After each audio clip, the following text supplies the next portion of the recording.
Daiobh from Corja. Welcome to Tales from the Land, a participatory community research project where we, the Green Step community, are inquiring into the 21st century realities of food production, farming and living well with the land. I'm Mel. And I'm John. And we're your hosts. In these podcasts and online events, we'll use the arts of conversation and storytelling to listen, learn and create new understandings of one another and the multitude of approaches being used to engage with the complexities of the climate and biodiversity crises we find ourselves living in.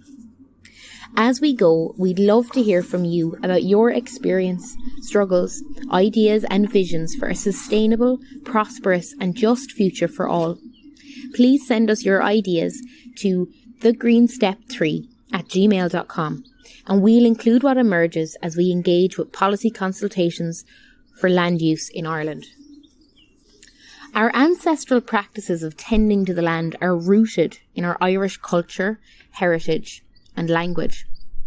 How can we weave these rooted wisdoms together with modern solutions for sustainability?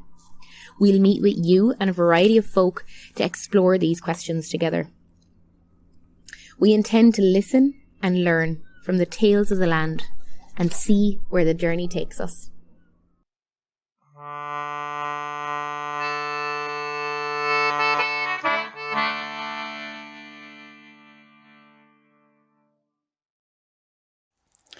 Daiobh, and welcome to the Tales from the Land podcast, episode 8. This week we have a fascinating conversation with Niamh McDonnell and Michael Cronin, and we speak about fermentation and the Irish language. Now, Niamh McDonnell is the founder of Plentitude Ferments. She's an artist and has a background in cultural studies and philosophy and is currently doing a PhD looking into the uses of fermented food. Now, we in our minds have the idea that fermented food is only good for our gut health. But in all honesty, as this conversation reveals, fermentation has a long and varied history, and it can even be used going into the future to kind of allow us to take a step back from the current system, the capitalist system that we are in, and to kind of bring back some of our food sovereignty to ourselves. That act of making our food can almost become a rebellion in and of itself. And we also speak to Michael Cronin. And Michael Cronin is the head of the Trinity Centre for Literary and Cultural Translation. And he speaks to us about the Irish language and the link between the Irish language and ecology. Michael has done lots of work focusing on what is called the polylingual approaches to enhancing complexity and diversity of life. What this means is to look and to preserve the languages and the culture and Michael will speak about this during the podcast, that through the loss of our native tongue, through the loss of Irish, we have actually lost the words to describe what we are now losing in our ecology, which is a completely mind-blowing idea in my eyes. Now we have a beautiful, meandering, awe-inspiring conversation with these two individuals, and I hope you will enjoy it as much as we did. So please sit down, grab yourself a cup of tea, and enjoy the podcast.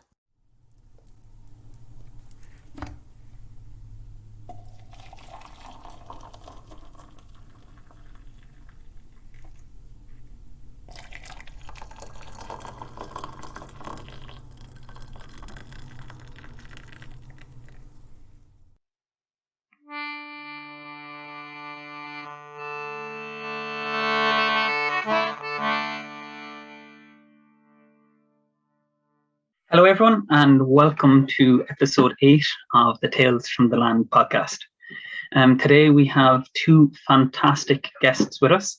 We have Niamh McDonnell and Michael Cronin, and we're going to be speaking about fermentation and also about the use of Irish and within policy and going forward in this new world.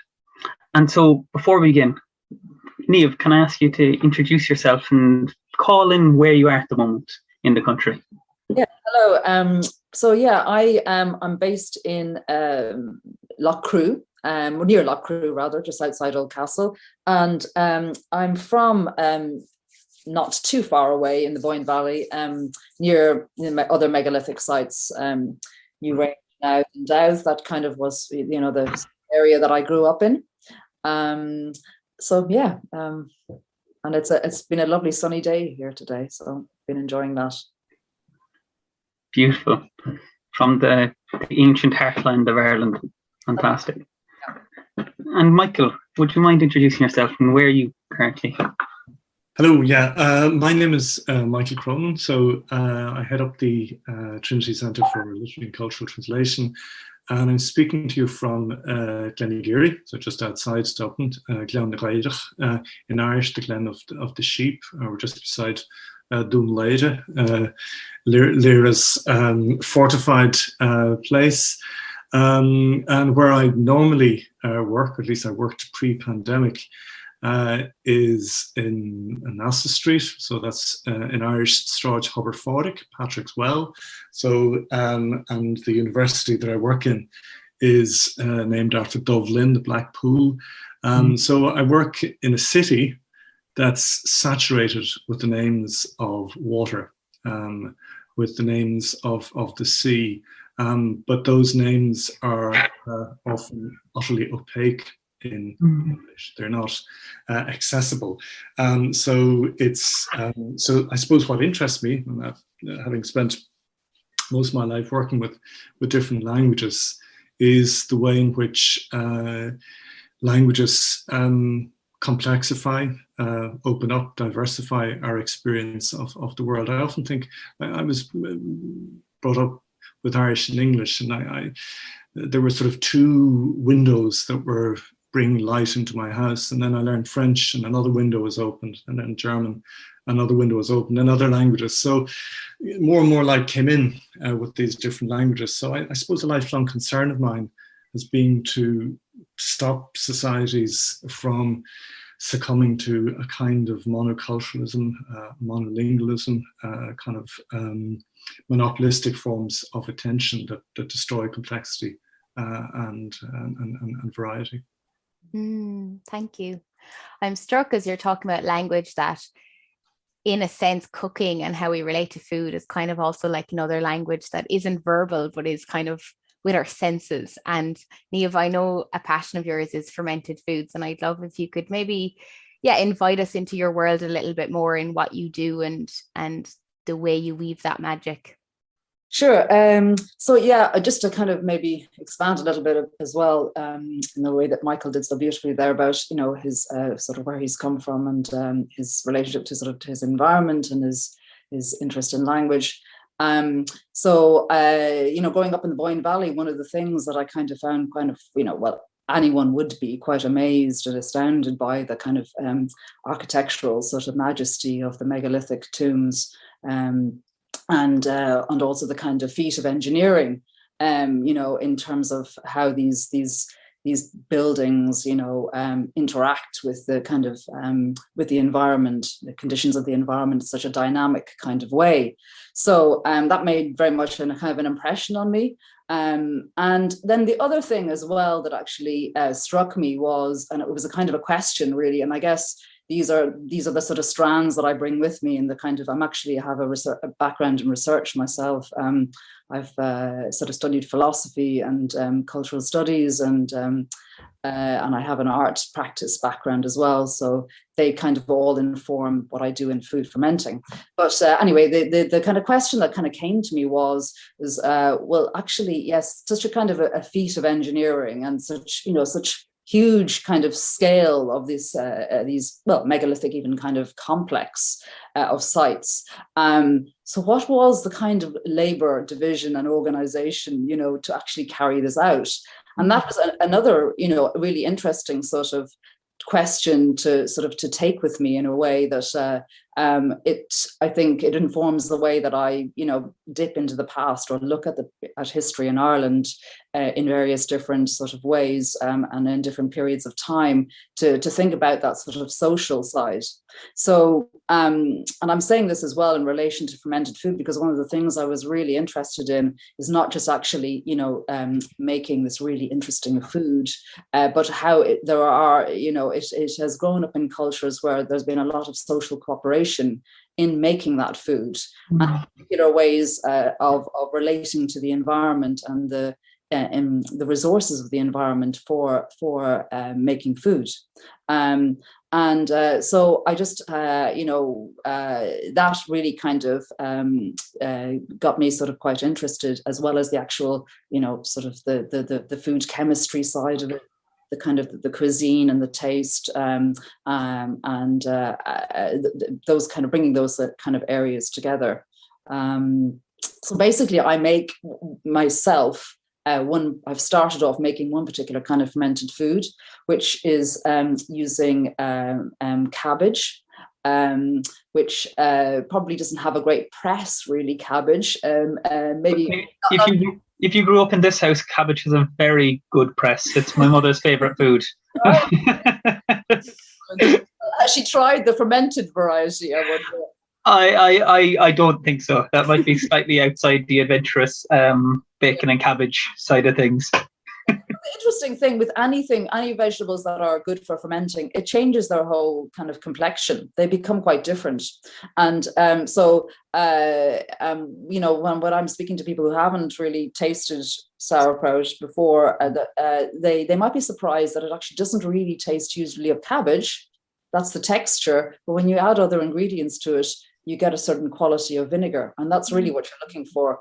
So, I mean, simply, it is a form of food preservation, which, I mean, it'll be interesting to hear if there are any sort of, if there's any evidence in the sort of Irish vocabulary, Irish language vocabulary that point to, forms of food preservation like this. But it seems to be that actually food fermenting came about in parts of the world where there was more extremes of climate, extremes of heat and cold in the climate. And there was a necessity to use the abundance of certain vegetables at a time of the year that they were available, and then actually to preserve them and then to have them for a later date. And basically, as I said, what I make is a fermented cabbage. So it's using, working salt into cabbage, and it produces a brine, and then putting that in a sealed jar and letting it ferment anaerobically. So it kind of it activates certain bacteria to start to eat the sugar in the cabbage and the other vegetable ingredients that are added to it, and then that produces that anaerobic respiration of the bacteria produces some carbon dioxide, and then also in time a lactic acid that will stop pathogenic sort of bacteria coming in and spoiling the food. And other waves of largely lactobacillus species bacteria will come in. And it's one thing that I kind of realized with fermented food, that we probably don't really kind of think about it too much, that, when we're eating food, we're eating the history of how it's been produced. And in fermented food, it's very much a particular way, because the longer it's fermented, the more you have waves of different strains of good bacteria that come in there. And so you're eating a history of all that, that tracing that sort of pattern of all those successive waves of bacteria. And you bring those into your gut when you consume it, when you finally decide, well, that's long enough. A couple of years fermenting this is long enough. It could be anything from 10 days to 14 days initially, and then in some cultures they will ferment for in Korea apparently they bury their kimchi for a number of years and come back to it later, because it's like an aged wine or so it's richer in bacteria. So anyway, it's very kind of interesting sort of food in terms of the process of making it. And the whole side of nutrition and bringing good bacteria into your gut is a sort of a whole other. That feeds into this idea that we are kind of an ecosystem ourselves, of microbiota. I really like that idea. The idea that not only are we humans part of the ecosystem, but we ourselves are an ecosystem of our own. Michael, are there any words in Irish about food fermenting, kind of linking us back into the past? Well, it's more to some extent the kind of description of particular products that involved levels of fermentation, particularly buttermilk, because that was highly prized in pre-conquest times. And one of the things you find in the Brehon laws is there's a lot of kind of laws covering laws of hospitality. And one of the things about laws of hospitality is that you would offer different kinds of sort of fermented products, to guests depending on their kind of social rank in the society. So this was sort of highly differentiated. I suppose, and one of the things that I think is very striking is that when you have a vocabulary or when you can name the names, then you can not only describe, what's around you, but set up a relationship to it. So, in other words, what you realize is the sheer potential, not in a kind of an extractivist sense, but in a kind of restorative sense, of the environment in which you live. And I suppose one of the things that's sort of preoccupied me in thinking about the environmental question, the question of ecology, is I was astonished with the Climate Action Plan. Billed as the most ambitious action plan ever on the part of an Irish government, which in many ways it was. It runs to 148 pages. There are tens of thousands of words in English. There's not a single word in Irish. And there's not a single word about Irish. So the language that has been used to describe, interact with, detail, commune with this island for more than 2 millennia is simply ignored. And it seems to me that one of the consequences of that is people's relationship with their environment and with the landscape around them was profoundly troubled and became in many ways deeply dysfunctional. I mean, one of the things that was pointed out by a very great critic in the English department in the National University of Ireland, Galway, a number of years ago, Pat Sheeran, who died at a young age.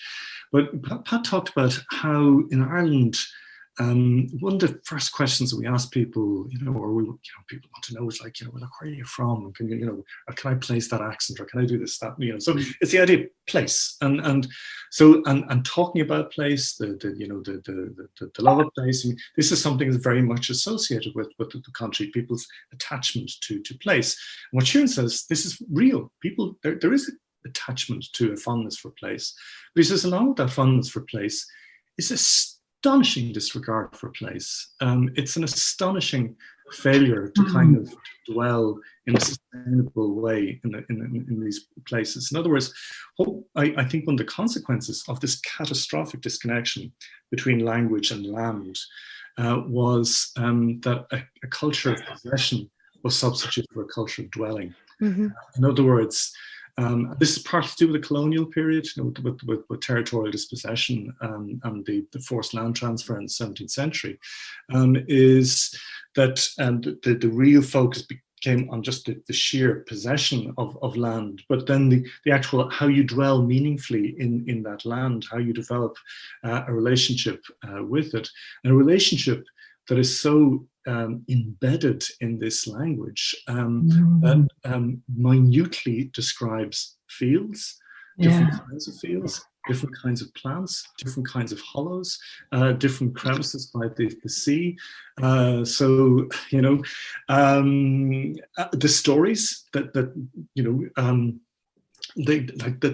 make the Boyne Valley this extraordinary kind of animated place. It's animated with these presences that are contained in stories and in the language. So this whole kind of living, breathing, talking landscape, the kind of the mute button was pressed on it, with, I think, consequences that we're still living with to this day. We've no Irish branch of the World Wildlife Fund. We've no active Irish branch of Greenpeace. The national sort of the Royal Bird Association in the UK is 1 million members. If we were to scale this to Ireland, we should have about 71,000 people involved in our environmental organisations. We've 25,000. So, you have to ask yourself, why do we have the worst emissions record in Europe up until very recently? And I think that part of the reason is to do with this very, very dysfunctional relationship between our language and the island that we inhabit. And ironically, I mean, when people talk about the Irish language as being useless, you kind of think a language that describes every single feature of your living landscape and has done so for more than 2,000 is useless. You think, Michael, that we just actually, this kind of assumption that we can translate directly from one language into another. I mean, anyway, it's a falsity. But what I kind of find really, one of the things I find really quite amazing, and I'd love to sort of ask you more about it and to know more about it myself, is what I understand by the Irish language sort of expressions for field are not actually the field as an object, but how you interact with it. So all the array of variations is about the differences of and ways you. So already we're in a sort of a different space of speaking about relating to land and interacting with it. And again, going back to this idea, potentially, I mean, well, this is, and perhaps anachronistic for us to bring the idea of ecosystem into this, but we can learn from that language. And exactly as you're saying, that disconnect with language means that we have to find ways to reconnect with how the land may have been, connected with in the past in Ireland. And when you think of, the early nationalist sort of land league movements, and Daniel O'Connell and the Irish language, the decision that actually universality of English as a language was what was going to lead, like the rebellion.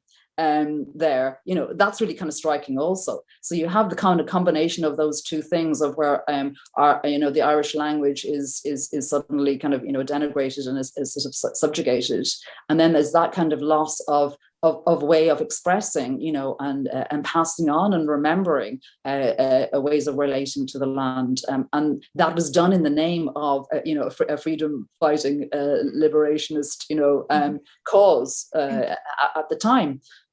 And just to add in there before you respond, Michael, just something that you brought up in your book as well on Gaeilge agus an Éire is that sense of like the guilt that's embedded, like that kind of nearly blocks that relationality between anything, because first we need to engage with our language, but because so many of us feel shame and guilt that we don't speak it better or we don't understand it better. Like myself in school, I remember frequently saying, oh, why do I need to learn Irish? It's a dying language. What a waste of time, And now I feel, that sense of guilt that I need to overcome to engage with the Irish language to then be in more of a relation with my environment. So there's that. And I'm noticing that same thing in environmental circles with things like food waste, with acknowledging how kind of poor Ireland are doing in a lot of environmental ways, this block of like guilt and shame to help us engage with things. And absolutely drawing in what you've said there, Niamh, like with rebellions, and just there's so much packed into it, and the emotional kind of dis-ease within us to kind of really engage with it, I think is very striking as well.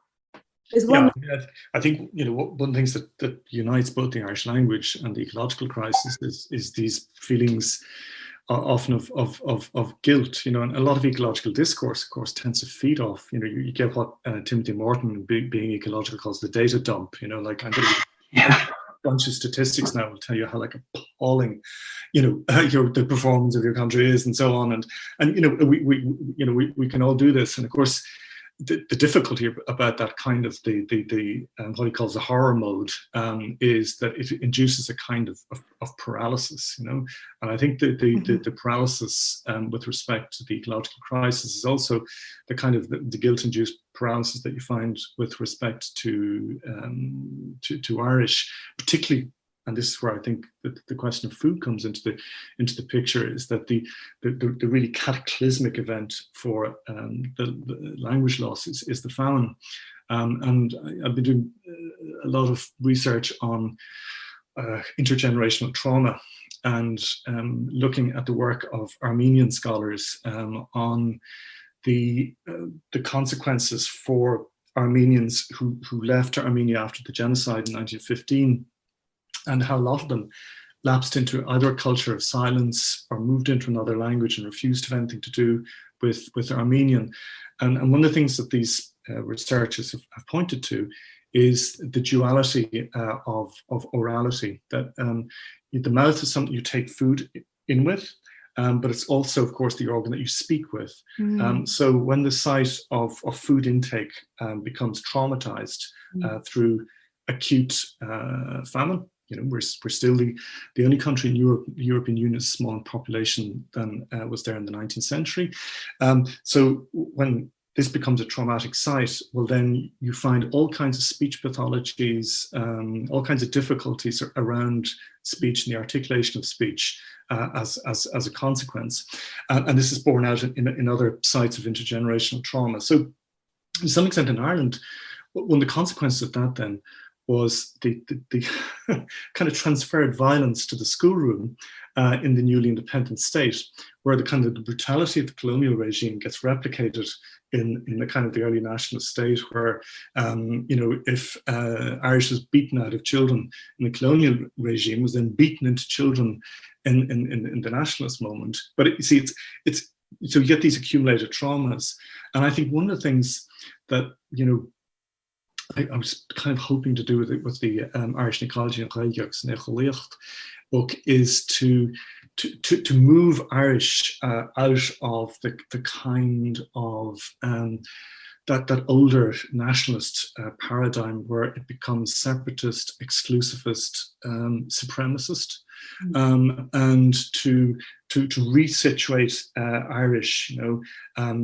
what I call the re-indigenization of Irish. I remember years ago traveling with a North American friend and in the west of Ireland, and she said to me, do you have any Indigenous people here? And I said, well, we do.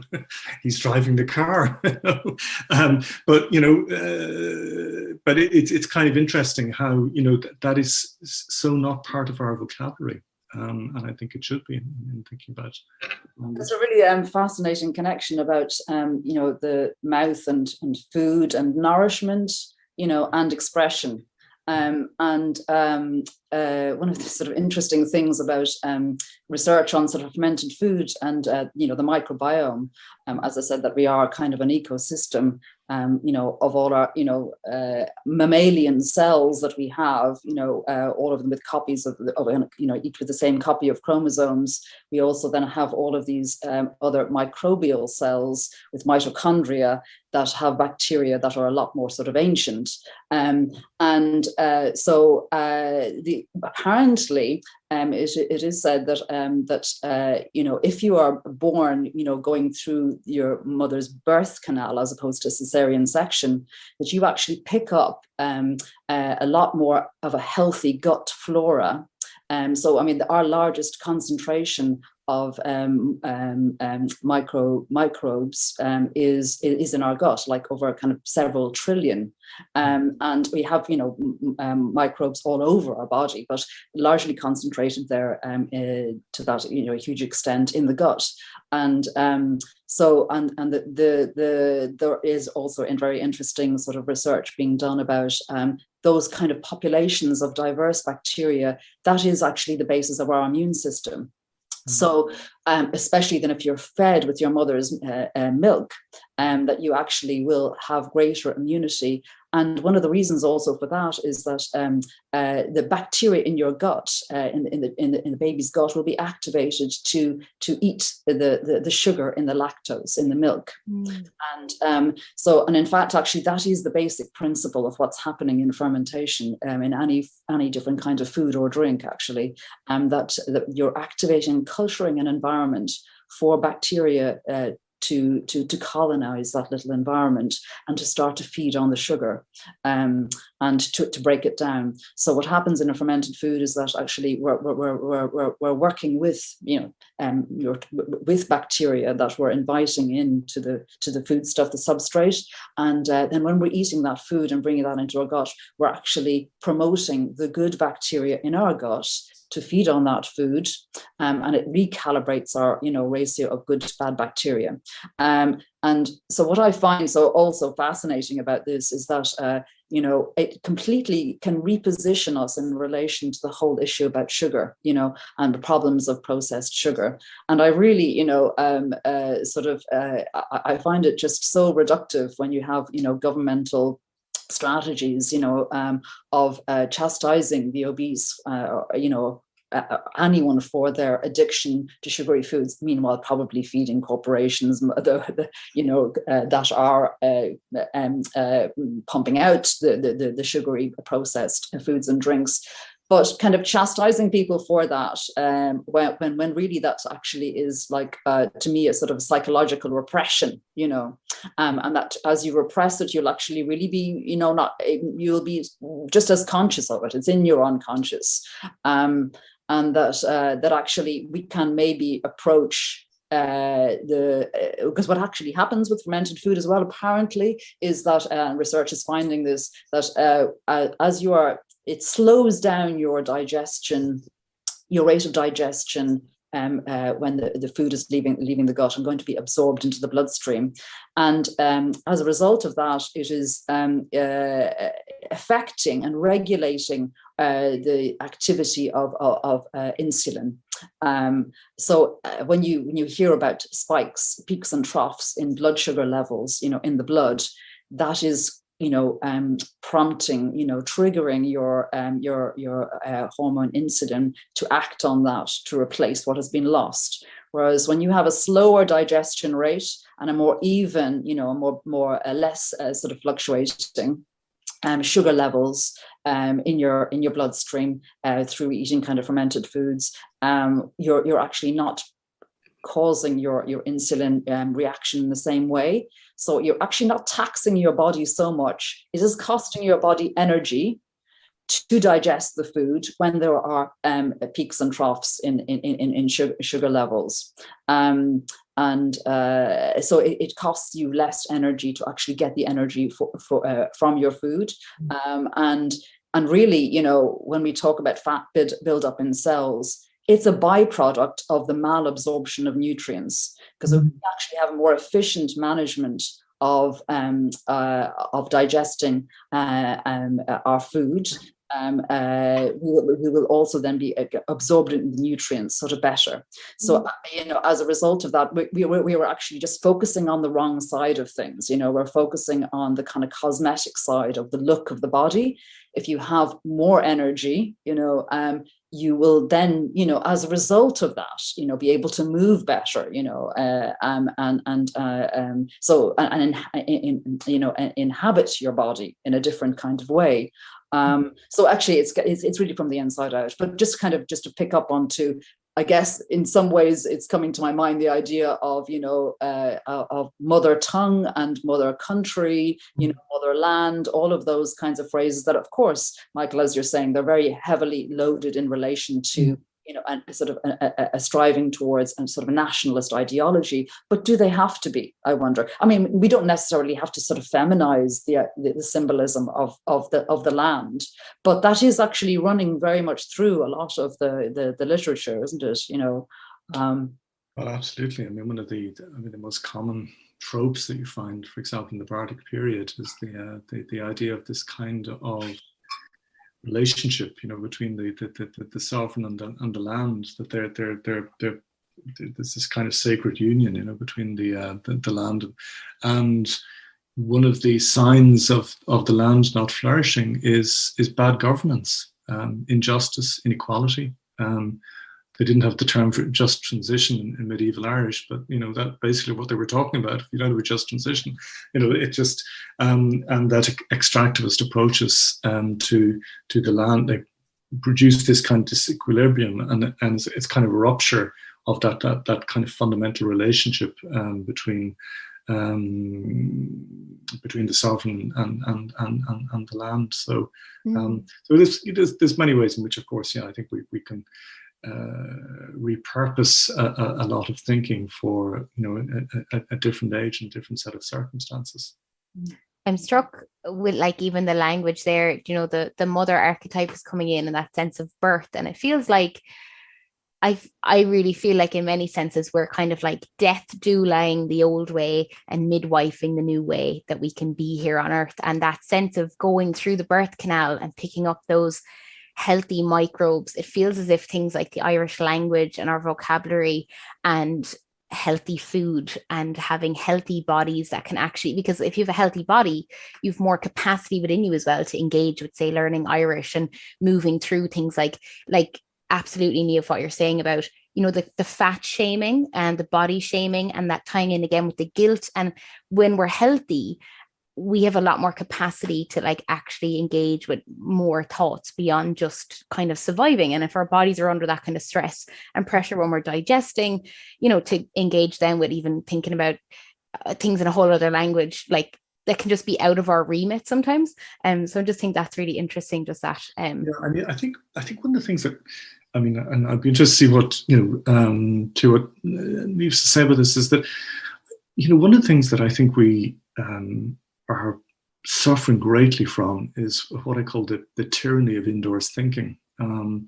We talk about the confinement, with the pandemic and so on, but we've been in confinement all our lives. We go into buildings at the age of 5, and we're in those buildings to the age of 18, and then we go off to other buildings to either study or to do to work. And so constantly, people are indoors. They're in buildings, and then when they go home, it's to other buildings in boxes that bring them, and then you see a world through a screen.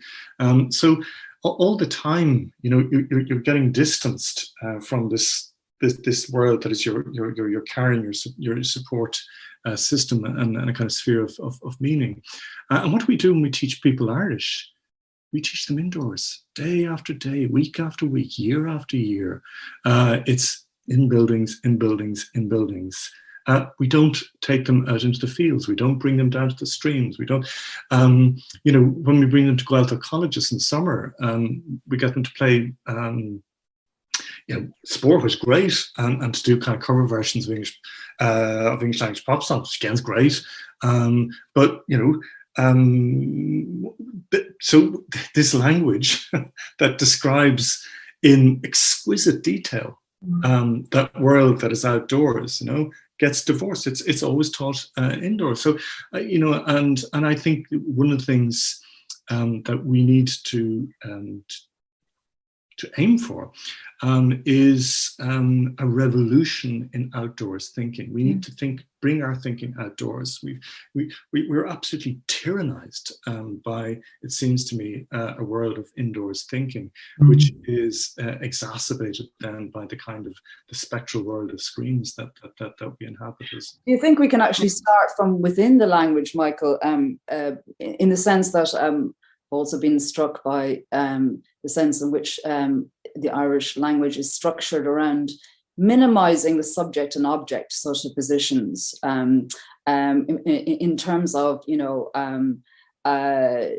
what is really more the kind of the grammatically speaking, and in the kind of logic of your speech act, is less to do with it's more situational. So if for example, there is a group of people, there's a little bit more of a sense of intuiting who is the focus of attention or is being spoken about. So there is a thing happening here in between us. So there is an event, and I'm also kind of really interested, even in the kind of the mythologies, and the stories that are written also from the point of view of the thing happening, and it's really it's a different branch of language and expression, than what we are navigating our world through, in what is our second language, and that actually structures our thinking.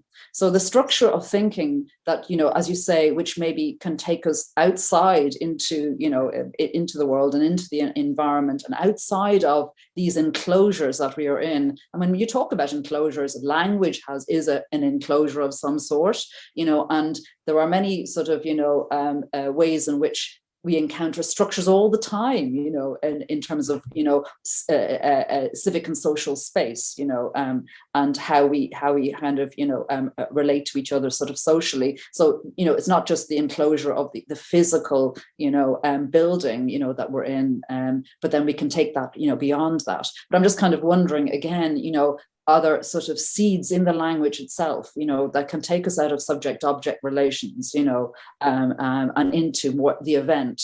And I think maybe that goes back for me to the idea of the emphasis on, descriptions of the field are to do with interacting with it, that it's not a static object in itself. It's a dynamic interaction, with the environment.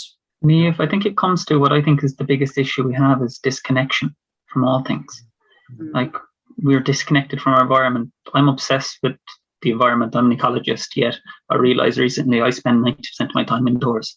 Yeah. And I'm like, there's something very wrong here. Yeah. I'm teaching secondary school students their ecology part of their Leaving Cert course, and one girl who was in her Leaving Cert told us that the 3 hours she spent in a forest was the longest time she'd ever spent continually in nature in her life, and she was 18. Wow.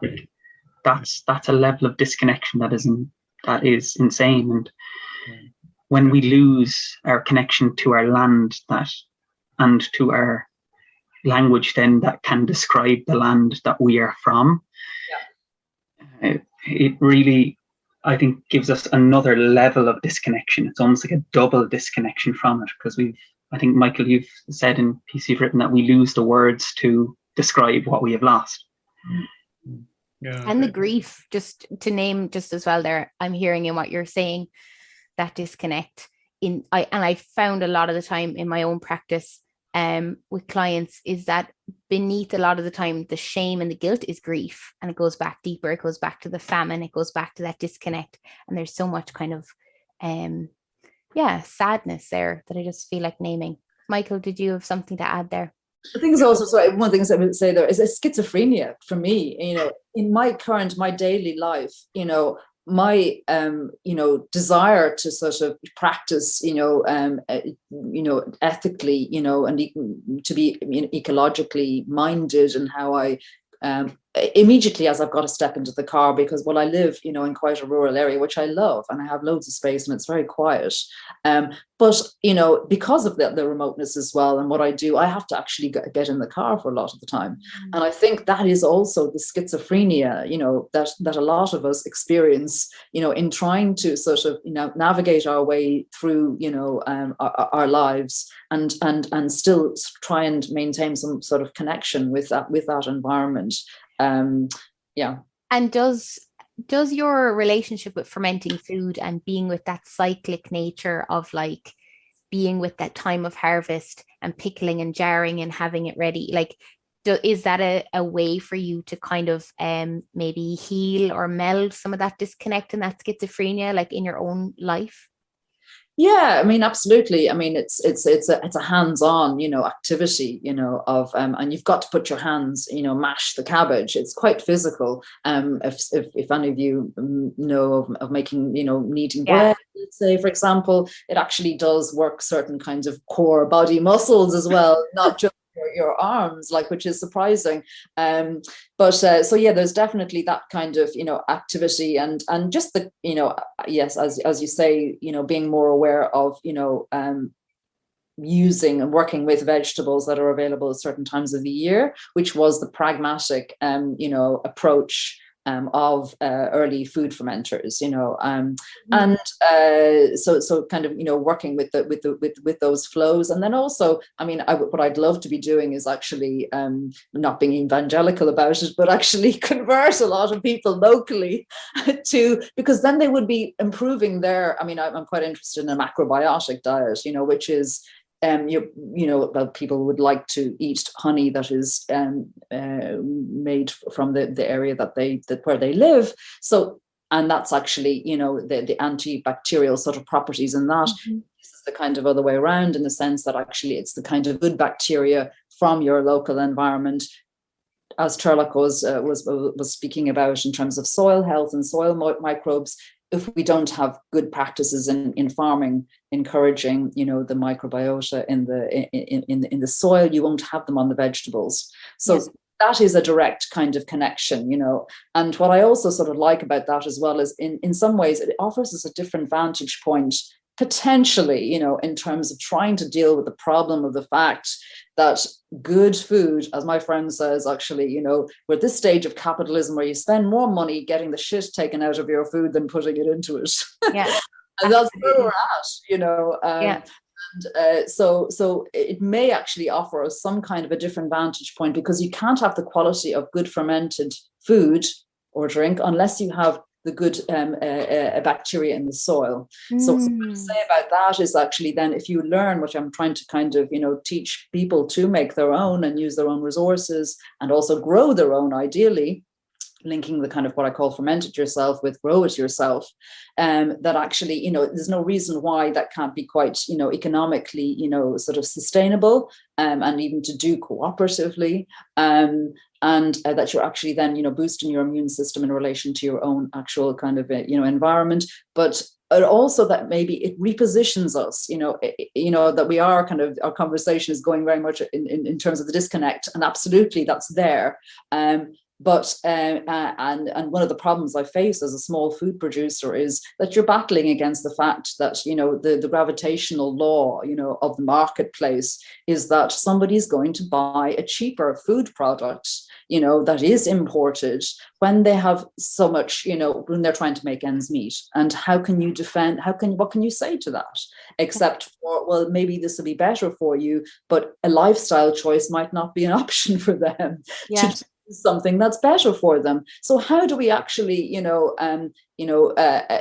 approach the government about that? How do we actually sort of say, well, now, I mean, interestingly enough, they are just recently the government have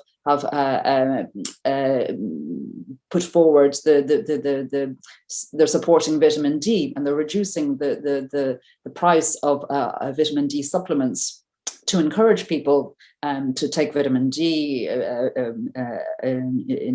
in terms of in relation to COVID. So that's great. I mean, but maybe on the back of that, are these spaces opening up here possibly, for some kind of, different kind of discussion is what I'm trying to say. In the marketplace as well, because really that's also where it has to try to, it has to change there. Yeah. I've been having a fermented food revolution for the past 2 years with like making my own kombucha, and I've made some sauerkraut as well, and sourdough. And I found that, like, even just in this conversation, when we talk about Irish and we talk about the disconnect in our food system, it really brings us, I think, to the heart of grief. But the thing is that these things are ways for us to feel that, but then move out of it, exactly like you're saying, creating a new way, a new discourse, and these like holistic, alive, pluralistic, holistic systems that have the potential to kind of just help us go in another way. But I think even there, the word you're saying, like market, and something that's come up again and again is this sense of like food producers and consumers, like not people. We're in these labels. And actually the thing that I've noticed anyway with fermented food, and that you mentioned to us as well in your email, is like that they multiply. So you actually can kind of move away from the market when you start making your own food. So there's an inherent kind of part of capitalism that doesn't want us to make our own food, or doesn't want us to look at the world in other frames and ways, because it takes the power away from it, which then really fills me with hope. And I feel like that's where these kind of conversations are really bringing us. Mel, what really popped up for me there when you talked about the market was the market in Irish. I almost think as if the invisible hand of market forces have pushed the Irish language out of the way, because English is the way of the future and of commerce and things like that. I mean, I think to some extent, I mean, the classic line that you hear, is that from so many school kids, like, what's the use of this? It's completely pointless. I mean, it's very much the kind of, it's a sort of an extractivist, an instrumentalist approach to language, and it's precisely the same ideology that did so much damage to the environment. It was a kind of monocultural, pastoralist, kind of extractivist approach to extract the maximum from the land, and in so doing did so much damage that that Pádraig Fogarty has documented in such detail. I mean, this catastrophic assault on biocultural diversity. But so the same kind of mentality was driving both. I mean, what's kind of ironic, however, is that the famous expressions, you couldn't sell pigs in Irish, therefore English was the language of commerce. The Danes sold millions of pigs in Danish, and the Finns sold countless agricultural products in Finnish. This, speaking a minority language is not an obstacle, never has been to commerce. Some of the most economically successful areas in Europe are people who speak in the world stage, minoritized languages. But I think that to some extent, I mean, to kind of take up on one or two of the points that we were alluded to earlier, is I think it's terribly important in terms of talking about food, ecology, environment, the Irish language, is that we don't get into the business of policing pleasures. We should be sort of creating new ones. I think too often one of the difficulties around, again, ecological and environmental discourse is it can come across as very censorious, as it's forbidding this, it's forbidding that, it's preventing this, it's taxing that, it's taxing this. So it's but the idea that really what we're doing is kind of unleashing all these kind of pleasures in terms of what we eat, in terms of things that we talk about. I mean, Niamh quite properly talked there earlier about the kind of mental enclosures, and then you have this thing, the structure in Irish, the blíthar sage, the free verb, which is basically a kind of grammatical structure that allows you to describe things without identifying subjects. This is presented in classes to children as yet another part of the kind of grammatical terrorism that has blighted the lives of Irish school children. Whereas if you resituate this and say, look, this is a kind of conceptual tool that will allow you to come up with a very different relationship to the world, rather than a way in which if I can tell you that a beannacht is a fallow field, a Gaeilge is a field that's prepared for games and for dancing, and that a bearach is a field that has corn. You can all of a sudden you multiply the potential perspectives and pleasures, just as as Niamh has so sort of eloquently described the extraordinary possibilities of fermentation. Again, it's exploding the palate. It's kind of offering these pleasures. So I think one of the challenges for us, for those of us who are concerned around the issues of food plurality, or what I would more generally call such biocultural diversity on the island of Ireland, is that we've got to think about articulating the extraordinary positive dimensions to this, that these are instruments of liberation. They're not instruments of confinement or repudiation, or we've had quite enough of that. Absolutely. So it's all right. And I think the thing is, with kind of diagnosing the sort of problems, and then the repressive sort of mechanisms of regulation, I mean, will be descending upon us even more so.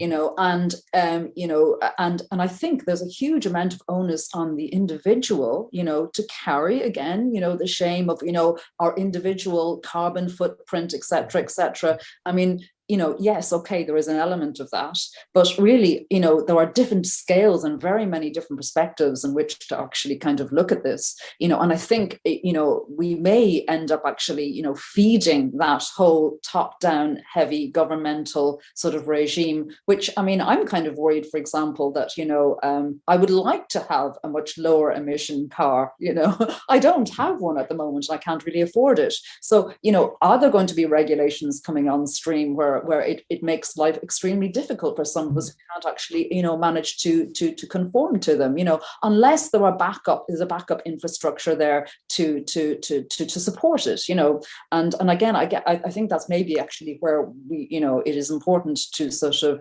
to approach it on those different kinds of fronts at the same time. And I think as well, I like to reiterate exactly what you're saying there, Michael, is that we need to shift from a moral agenda, a moralistic one, in what we should be doing and what we think should be good.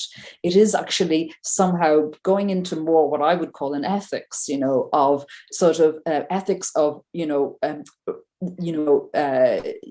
feeling good, and some kind of sense of pleasure in fostering that kind of, a relation to the environment and, to each other in interacting with it. And I think it's, it is really interesting what the Irish language can offer us there as a way into start to inhabit that kind of space. And one of my strands of kind of work at the moment is I'm going to be sort of doing some projects under the umbrella of the Fifth Province, looking to the prehistory in Ireland, where you had different waves of invaders, and the land being divided at successive points in time, and the Fifth Province being made from cutting out parts from each of the four other provinces to make that central Fifth Province, Niamh. And looking at the terms or the kind of properties associated with that particular kind of province, which actually kind of intersects with a lot of what we're speaking about here, actually, in terms of, the words that are used are establishment, sort of structure, foundation, soldiership, defense. And then you've got mead and bounty, so bringing in this idea of nourishment and feeding and pleasure, in relation to structure building, building structures. And one particular project that I'm going to be doing under Fifth Province projects is, well, I'm waiting to see if I can get funding for it, but it's to work with direct provision centre residents at Mosney, here in County Meath, and I'm inviting them, into a conversation to share with me their food fermenting, culture, sort of their recipes, and what I'm really interested in this is actually sort of, hopefully maybe going on to a second phase where there will be actually some, making of these recipes, and I'll be making sauerkraut with them and other recipes, and vice versa. And asking them to tell sort of stories and the backgrounds to the kind of role of fermented food in the sort of the daily life in the countries they've come from, but also how it may have played a role in states of emergency, and that you've got some kind of preserved food there, to resort to for your nutrition and for your diet, and also really for me then the kind of what I'm really also interested in, and this ties back to the fifth province idea, is that as a kind of a mythical sort of space connecting this world and the other world, that actually it is a sort of if you like, a kind of a structure that has a face to the outside or to another. So has some kind of, so instead of actually thinking maybe of the defense of this realm, as something that's enclosed in on itself and barricaded, that it actually is in somewhat, looking to the outside to actually try to learn from it, and to grow more intelligently, in relation to that, as opposed to, really what we have now so much is actually that is what we're fearing. And that is this outside and this other, is be part of the narrative of the scaremongering that we are fearing, and is the huge risk that we have to defend ourselves against. So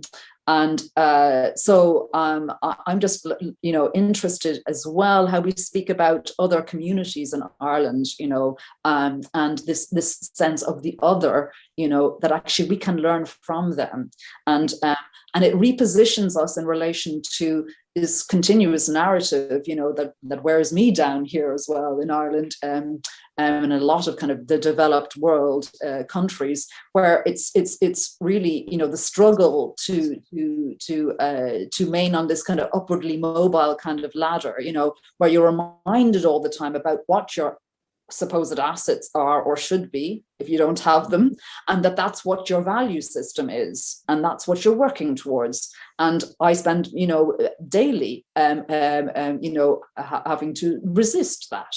So I put a lot of energy into resisting what I think is the pervasive sort of narrative in the kind of the culture that I sort of live in,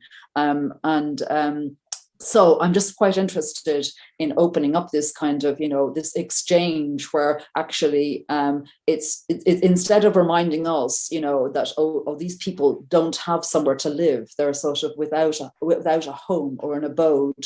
And that's reminding me I have one as a part of the settled community. And that's what I desperately want to hold on to. So when you think about it from that point of view, it is actually, they become the objects of reminding us of what our value system is, when actually I don't really subscribe to that. But I think that is the kind of narrative, Yeah, very powerful. I think what you've just said there about, bringing that, your understanding of food, and that exchange right into the heart of direct provision centers is exactly what Michael was saying. It's like this liberation of like going inward, going into the heart of the home or the place, and really creating that sense of liberation with these tools and that sense of sharing. And it's something that Thomas mentioned a couple of episodes back about the kind of the other as well, the forest, the scary forest and the forbidden realm. And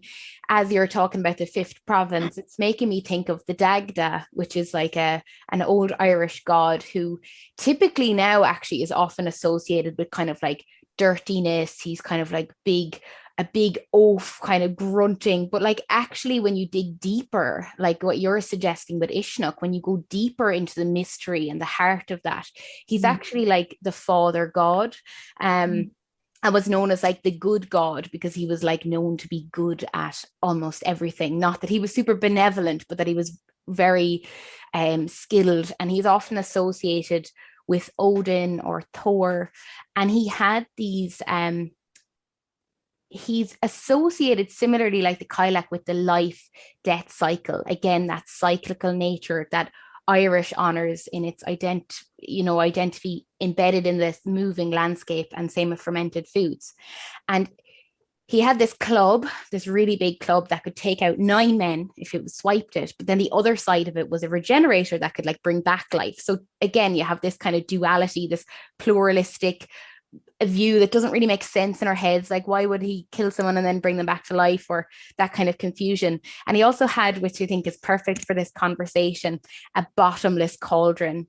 The ladle could sit 2 men, and no one would ever leave hungry. And I think that same energy is kind of what we're reclaiming, like going deeper than this kind of oafish view of any of this stuff and going deeper into the myth and the magic and digging into that. And then really at the heart of that is his heart, his harp, which, you know, would often be played around the heart of the home, and that sense of music and community and sharing food to really weave the magic. And I think a lot of the time that is at the heart of Irishness, and not in any ethnic sense, but as in Irishness, as you said, Michael, really beautifully in your book, on this Atlantic island, you know, this geophysical identity rather than something that's more limited with that nationalistic discourse. So yeah, I just think. Yeah, I mean, I think absolutely, and I think kind of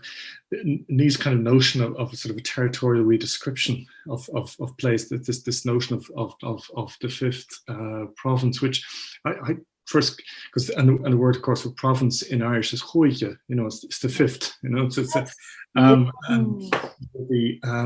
in the 1970s and early 1980s, this journal, The Crane Bag, was, you know, exploring the notion of the fifth province, but particularly in the context of the Northern Troubles as a kind of a kind of space of dialogue and interaction and that. But I think that notion of that fifth province as a place of openness, dialogue, and interaction, it seems to be crucial to how we think about islandness. You know, one of the things that kind of astonishes me is how absent islandness is from our public discourse. We live on an island, but we seem to have completely forgotten the fact that we live on an island. And I think it's not only has it been a crucial determinant in terms of the development of cultures on this island, but it's absolutely crucial for the future. How we think about ourselves. And I think, you know, what's very interesting about islands, I remember years ago reading a book by a guy called Jean-Claude Guibault, who's a French kind of travel writer, and he was traveling around Polynesia. And he said, you know, the two things he noticed about the Polynesians. He said, on the one hand, he said they were absolutely obsessed with their place of origin, the place that they came from. They kind of really, you know, they honored, adored, venerated this place. And the other thing, he says, they couldn't get out of the place quick enough, you know, that they, on the one hand, there's this kind of extraordinary kind of topophilia, love of place, you know, and on the other hand, a kind of an extreme topophobia, you know. And one of the things, so what he said about islanders, you know, is on the one hand, this is and for him, it was encapsulated in the sort of the Polynesian canoes, which were, you know, made out of trees. So the trees rooted to the ground, rooted you to the place. But then you cut the tree down and you make it into this vessel. It's going to take you away from the island. So that kind of fundamental ambivalence, and I think this runs right through the Irish psyche, you know. And it seems to be a classic thing of island peoples, is this extraordinary mixture of veneration. I mean, you know, that thing they used to say about the difference between an Irish and Australian boomerang is the Australian boomerang, you throw it and it eventually comes back to you. But the Irish boomerang, you throw it, it sings about coming back, but it never does. So, you know, it's this kind of, you know, these sort of mixed, but where it seems to me that thinking about islandness is crucial is that you can see the island of Ireland from a kind of classic territorial, continental Greco-Roman perspective, which is that, you know, you leave Athens, you leave Rome, and you travel, and eventually, you'll get, in the words of a 9th century pope, to the edges of the world, and to the kind of the very edge of the known civilization.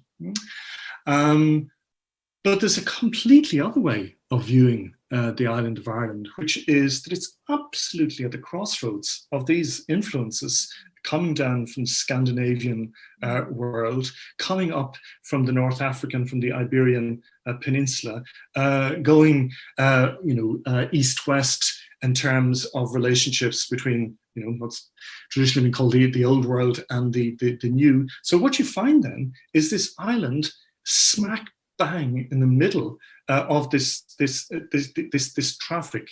I mean, one of the things, for example, that the great and late, much lamented Tim Robinson, when he was doing his books on the Aran Islands, and he walks the 14,000 fields of Uisneach, and what does he find? He finds traces of Greek civilization, Roman civilization, Cromwellian soldiery, Iberian influences.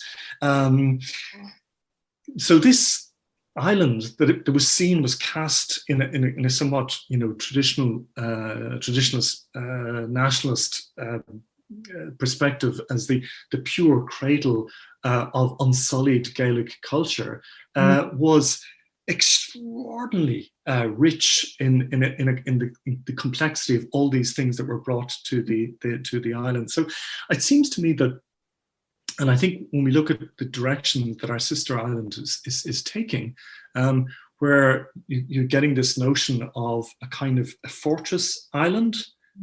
So remember that islands have often been used as prisons, so it's the prison, it's the fortress, is you kind of you retreat behind the walls of the fortress, or you see the island as a place of utopian experiment, and because why have so many utopias? From High Brasil in the Irish tradition to John Moore's Utopia, why have so many been situated in islands? Where we think of Brendan and the Isle of the Blessed in the Navigatio by St. Brendan.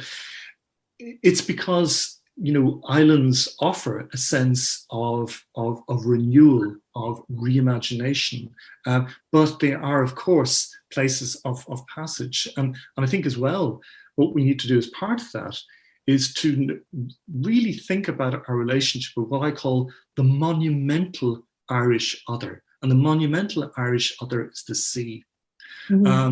We have been obsessed with a kind of terraphilia, which is really and one of the another, I think, catastrophic consequence of major language shift was, again, all this language, all these stories, all these tales that connected us, that allowed this dialogue to take place between land and sea, disappeared. And so we need to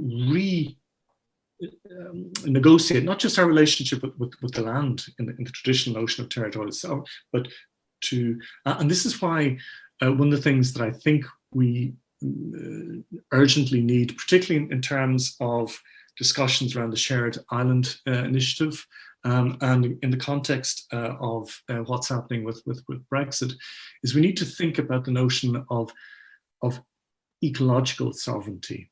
How do we, if you like, recognize our islandness, recognize our status as an island people, and how do we create the conditions of a kind of a flourishing sustainability as an island people?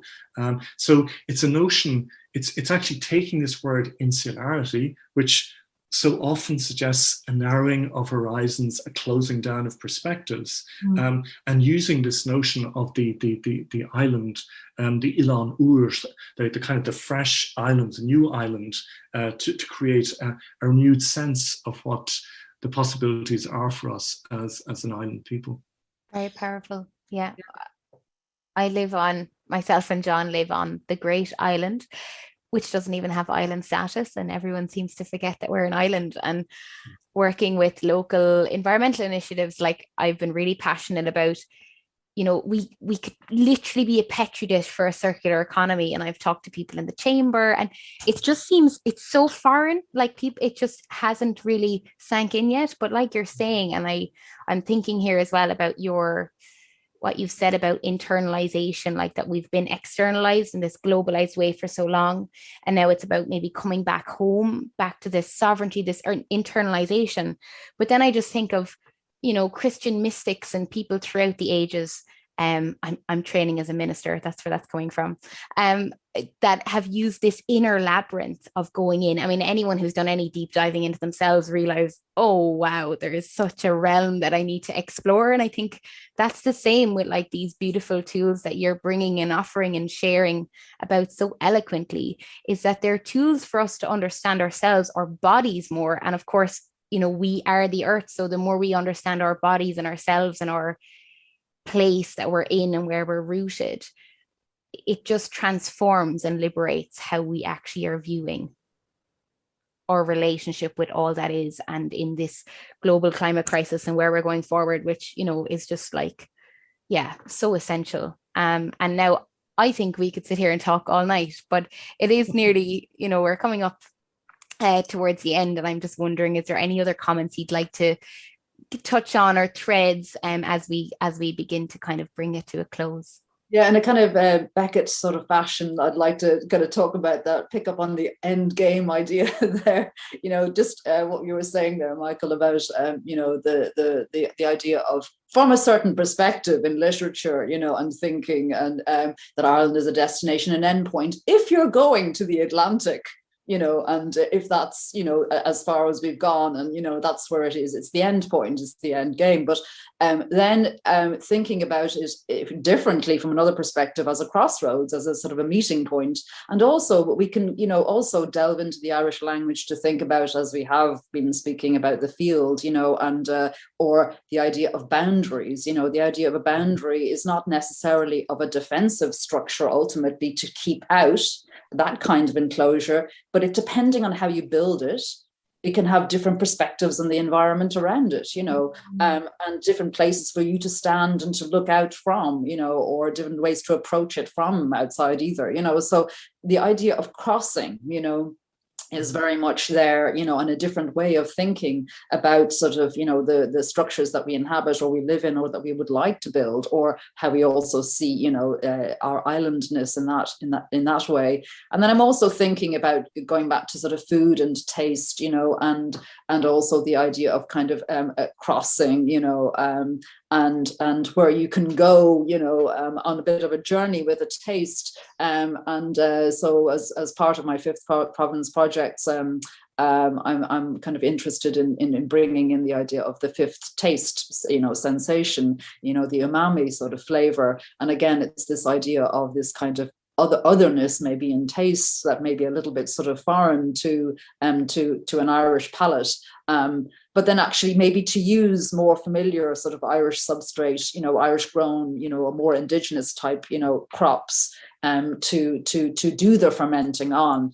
And I'm actually working with a Japanese lady who sort of lives locally, and we're going to be doing some kind of Japanese Irish sort of fusion fermenting and using some Irish substrates to do that. So kind of, again, bringing in this idea of a kind of, you know, another you know, experience of that kind of end of the spectrum sort of taste. And I guess for me, in some ways, it's actually, you know, a kind of this sort of creative sort of language, you know, of food and art, and how where they intersect with each other, is possibly a way that we can embody some of the you know, some of the ways that we're speaking about, what we can draw on, you know, in our Irish cultural sort of heritage and past, and try and kind of embody them and sort of work with them in a sort of poetic way, with a view to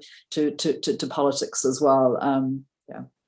Yeah, I mean, I think I often think, you know, that the real kind of foundational poem, you know, in the Irish language is, you know, Amergine's song When He Arrives, and he summons the island into being, you know, and so it's this kind of interaction between the island and his words, and I think one of the things that points to is the extraordinary potential of a kind of biocultural imagination to reimagine this island, this island, this Ilan, Éire, differently, and again to offer us the capacity for renewal. Because I think one of the things that bedevils, I mean, certainly a lot of the debates around the Irish language is that it tends to be very antiquarian, it tends to be fixated on the past. Anytime somebody speaks Irish on television, cue instantly to the Uilleann pipes, to a mournful lament on the fiddle. It's all to do with death throes, the end, a kind of the passing of, whereas, one of the things that comes out so much from work that's been done in indigenous cultures in different parts of the world, it's all about future-oriented cosmologies. This is the way of the future. The way of the future is a sustainable engagement with the more than human world, and with our body as the site, of that more than human. And this is precisely, it seems to me, the kind of thing that language and the kind of practices that Niamh's been describing offer us. It's a new language for a new island, for a renewed world. Yeah, as I'm listening to you both. Sorry, there should be some seaweed in there as well. I forgot. Well, see, the famine is... and also that is for the umami, the seaweed is umami flavour, and we've got it, plenty of it. Unfortunately, I think we ship an awful lot of it to Japan for them to make sushi. But yeah, I think there is a regeneration of, there is definitely a looking towards seaweed as a sort of, as a food these days. So it's not as if it's not happening. Yeah. As I'm listening to you both, I'm thinking of a man called Dara Carroll, who he was working as a chef up in an island in Norway, and had this vision in meditation that he had to bring the sacred flame to Ireland. And he made this epic voyage and was not a sailor and made lots of mistakes along the way, but left in the middle of winter on a boat with a flame in the bottom of the ship, and managed to bring it the whole way down with no machinery. He made that mistake. That was part of his lesson, was he had a motor on one of the boats and they ended up getting crashed ashore. I was like, okay, no, it needs to be done with just the power of the elements and not with machinery. And he managed to bring it from, I think it took him about 6 months, from Norway down to the north of Ireland, and then the whole way down with horse and cart down to Uisneach, and brought the flame to Uisneach, and then did a ceremony. And so that sense of the fifth province, and that looking at it in a different way, and that connection point of the islands, it just seems to be all kind of held in that beautiful act. So yeah, I'm just really welcoming in that spirit, and thanking you both very much for everything you've shared. It's really been a wonderful conversation. If people wanted to reach out to either of you to chat more or hear more about your work, how could they do that? Well, please feel free to share my email address. That's probably the best way to get me. Yeah, perfect. So I'm very happy to, absolutely. Yeah. The conversation going. Yeah, people could reach me also on my email address. I think it's on my webpage, and it's plentitude -food.com. Yeah, wonderful. I'll include all of that in the podcast. Everyone, before we leave, can I just say this was fascinating in every single way. I've been completely blown away by this conversation. So thank you so much for this. Oh, not at all. It was really enjoyable. Thank you very much. Thank you both for the invitation, and it was just great to be able to into conversation with Niamh. It's really been I thought an hour and a half. Oh my God. But it's just, it's flown by. Absolutely. Right. Yeah, no, it was a real pleasure. Thank you so much. Yeah, Gurv Míle Buíochas.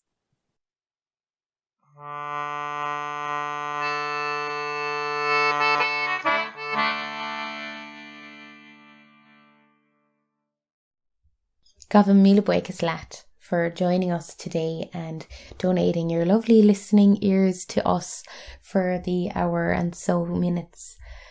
It's really been a pleasure to share the time with you and with our guests this week. So thank you very much to Michael and Niamh and the wealth of wisdom that they've shared with us. John and I are currently frantically getting everything ready for our policy proposal. So we're submitting that this week. If there is any final bit of insight or relevant share you would like to have included in our policy consultation or our policy proposal, please do email us at thegreenstep3@gmail.com. You can also go to the gov.ie website and look up the Agri-Food Environmental Consultation and make your own submission. Because of course, the more of us that put in submissions, the louder our voice. But we will be very clear on how many different voices had an input into our policy consultation that we've been doing here with Tales from the Land. So that's our, I suppose, nearest deadline on the horizon, but we will also be bringing this information to our TDs, our representatives, over the coming months in a series of meetings to make sure that we really let them know what has been shared and uncovered here. And that will all be used then for the implementation of CAP in Ireland. So that's going to be happening around the end of this year. So we're also going to be engaging with that when the time is right. So there's still time and space for you to share your ideas with us, and we would be so happy to hear from you. This week we've got a lovely rendition of the Amergeen by a dear friend of mine, Niamh. He came to a Green Step meetup where he sang this in Irish and in English and blew our socks off. But I hope you enjoy it. As Michael referenced it, Niall's voice just came straight to my mind, and I said, oh, yeah, I'll have to ask, does he want to be included in this one? And he happily obliged, and I'm very grateful for that. So thank you, Niall. So this is Niall's rendition of The Incantation of Amergeen by Pádraigín Ó Ullacháin. And next week we're going to be joined by Mary from the Pearl Mussel Project and Padraig Fogarty from the Irish Wildlife Trust, who's also a well-known ecologist and the author of Whittled Away, to discuss results-based agriculture and its relevance to environmental protection strategies in an agricultural environment. So very much looking forward to that discussion, and that will be our final discussion with guests of the season. And then John and I are going to wrap up our baby with a debriefing episode where we'll share what we've learned personally, professionally in the scope of this project, and an overview of the threads that have come up and the headings that we've included in our proposal. So you can stay tuned for that. And yeah, as well, it'll be a good summary episode to touch in on, to really get a sense of what has emerged most strongly in all of these episodes. We are sowing seeds for a potential future series, Tales from the Sea, with Fikra and John, and we will see how that emerges. But we are holding that intention for now with lightness, and we'll see where it goes. So I hope you enjoy this beautiful rendition of the Incantation of Amergeen, and we'll connect again soon. I am the wind who breathe upon the sea. I am the white wave out on the ocean. I am the murmur of the billows deep, and the bright gleam of morning dew. I am the enchantment of the stormy winds at dawn. I am the bull of the blood and 7 wars. I am the eagle up upon the rocks so steep, and the sweet song of learning.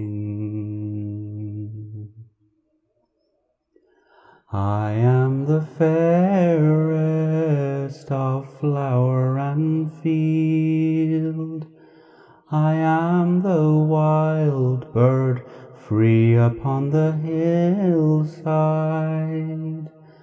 I am the silver salmon in the shallow pool upstream. and the still waters of the land. I am the God